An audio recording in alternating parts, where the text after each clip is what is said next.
Hello tout le monde, j'espère que vous allez bien. Aujourd'hui on se retrouve pour une nouvelle vidéo parce que j'avais envie de vous expliquer pourquoi j'aurais voulu devenir végane à 100%. Si vous me suivez sur YouTube, sur les réseaux sociaux, vous voyez bien que je suis atteinte d'une maladie du système digestif qui est très rare.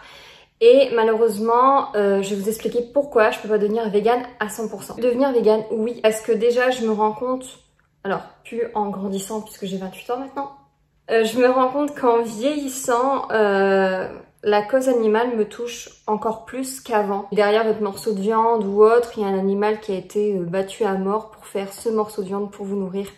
Donc je trouve ça vraiment dégueulasse. Alors d'aujourd'hui, je préfère largement les animaux aux humains. Quand je vois que les humains sont de plus en plus cruels avec les animaux, ça me dégoûte. Voilà pourquoi j'avais envie de devenir végane. Déjà, je suis nourrie la nuit par jéjunostomie parce que mon intestin a du mal à imprégner les nutriments nécessaires et surtout la vitamine B12. C'est-à-dire que je suis obligée la journée de manger un minimum de choses. 2 fois par mois, un peu de blanc de poulet. Quand je dis un peu, c'est un peu.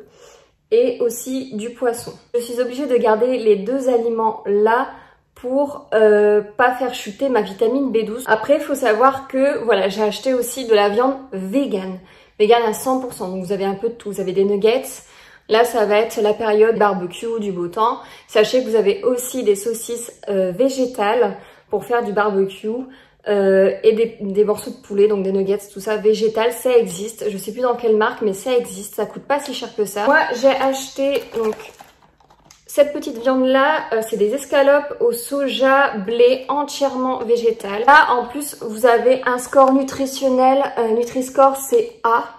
Donc c'est vraiment très bon pour la santé. C'est riche en protéines, c'est source de fibres. Je suis allergique au lait de vache, donc moi depuis 4 ans je bois du lait de soja, du lait d'amande, du lait de coco. Et je ne manque pas de calcium avec ce lait là parce que vous avez aussi du lait de soja riche en calcium. Après j'ai aussi, de temps en temps c'est rare, mais des perfusions de fer. Pareil, le fer on le retrouve dans le poisson. Et j'ai une cure de petites fioles de vitamine B12 aussi à prendre. Peu importe les supermarchés, tout le monde en vend maintenant. Vous allez au rayon bio, vous allez trouver des steaks de soja, des falafels, des nuggets de soja, etc. Voilà, c'était tout pour cette vidéo. Elle était un peu courte, mais il fallait absolument...